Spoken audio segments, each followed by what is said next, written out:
Today, we are going to be taking a look at the Curt trailer ball mount. So this ball mount is going to give us a ridiculous amount of drop and rise. This is going to have a 10,000 pound capacity, so we don't want to haul anything over that. And then the tongue weight on this is going to be a max of 1,000 pounds.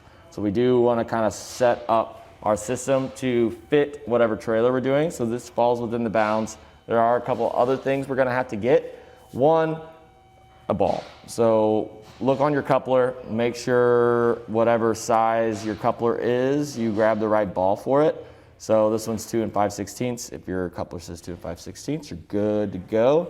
And then another thing we need to look at is the diameter of this hole. We want to line it up with a trailer ball. It's going to be the same size. And the hole on our ball mount is going to have a diameter of 1.25 inches. So we want to get a ball with a shank that has a diameter of 1.25 inches.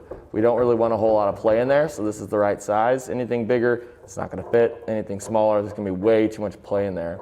These ball mounts, they go under a lot of pressure whenever we're hauling them around, so you really want to piece them all together to where they're all going to work together, but also so you don't like limit yourself from the get-go. So with this trailer ball, it has, give me a second, it has a capacity of 25,000 pounds, but the ball mount only has a capacity of 10,000. So the lowest number is what we're going to have to go with. So 10,000 pounds is our max. So you definitely want to line those up, and just so we don't limit ourselves. So let's go ahead and pull this thing out. And we are going to also need a hitch pin and clip. I highly recommend grabbing one that's locking. So just make sure it's 5/8 in diameter, because that's how big the hole is.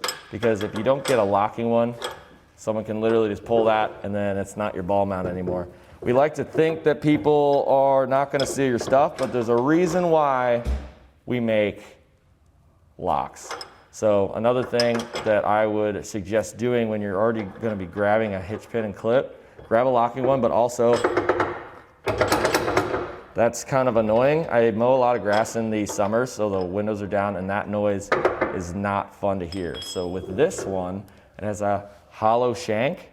So with the hollow shank, we can actually have this little thing that goes on the inside. It has threads, and then the bolt will kind of thread in there, and it's just going to keep it nice and tight, so you won't hear all that rattling. You can either do it that way, or for me, I have a lot of different accessories. Some are hollow and some aren't.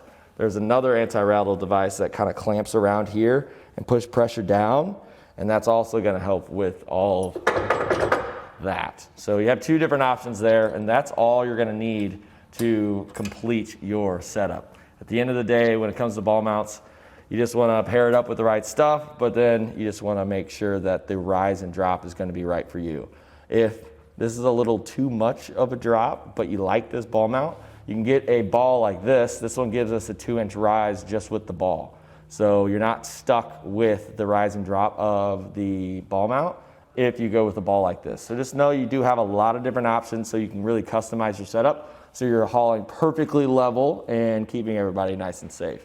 And that's pretty much it for a look at the Curt trailer ball mount.